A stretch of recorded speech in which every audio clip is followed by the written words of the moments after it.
দোয়াটা গুরুত্বপূর্ণ না নামাজটা গুরুত্বপূর্ণ? নামাজটা গুরুত্বপূর্ণ।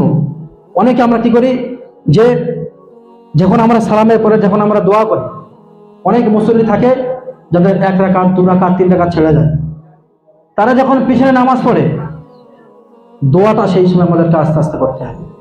অনেক ক্ষেত্রে দেখছি আমি আস্তে আস্তে দোয়া করছি, তো তারা আল্লাহুম্মা রাব্বানা আমিন, আল্লাহুম্মা রাব্বানা আমিন জোরে জোরে আমিন বলছে। যখন দেখবেন কারোর কোনো মানুষের 1 রাকাত 2 রাকাত ছেড়ে গিয়েছে, সে বাদ বাকি নামাজটা আদায় করছে, তখন সবাই আস্তে আস্তে মোনাজাত করবেন আর দরুদ শরীফটা পড়বেন আস্তে আস্তে।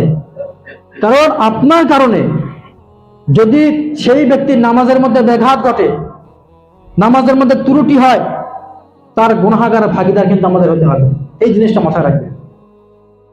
আপনি দোয়া করবেন না, কোনো ক্ষতি নেই, নামাজ শেষ আপনি চলে যান, দোয়া করবেন না সেটা আলাদা বিষয়, কিন্তু দোয়া আপনার দোয়ার কারণে যেন একজনের নামাজের মধ্যে গন্ডগোল না হয়। দেখুন, সব থেকে নফল ইবাদতের মধ্যে উত্তম ইবাদত হলো তেলাওয়াতুল কোরআন, কোরআন তেলাওয়াত করা। কিন্তু নামাজ হলো এমন একটা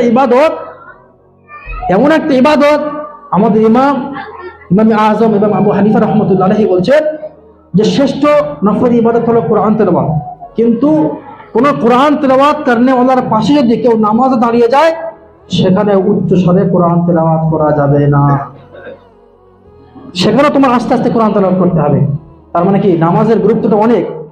আপনি যখন, যে কোনো মানুষ, আপনি যখন নফল নামাজটা যখন নিয়ত করে ফেলবেন, ওই নফলটা আপনার জন্য আদায় করা ফরজ হয়ে যাবে, আপনার জন্য আদায় করা ফরজ। একটা মানুষ যদি নফল নামাজে পড়ে, সে পড়ছে নফল নামাজ, কিন্তু সে যখন নামাজটা শুরু করে দিয়েছে, তার জন্য নামাজটা সম্পূর্ণ করা ফরজ। কোনো কারণবশত নষ্ট হয়ে গেলে তাকে আবার রিপিট করে নামাজটা আদায় করতে হবে। তাহলে আমার আপনার দোয়ার কারণে, এই যে আল্লাহুম্মা রাব্বানা আমি জোরে বলার কারণে, দরুদ শরীফ জোরে বলার কারণে যদি তার নামাজের ব্যাঘাত ঘটে, এই গুনাহগার কিন্তু আমাদের সকলকে নিতে হবে। সেজন্য এই জিনিস থেকে সকলে সতর্ক থাকবেন।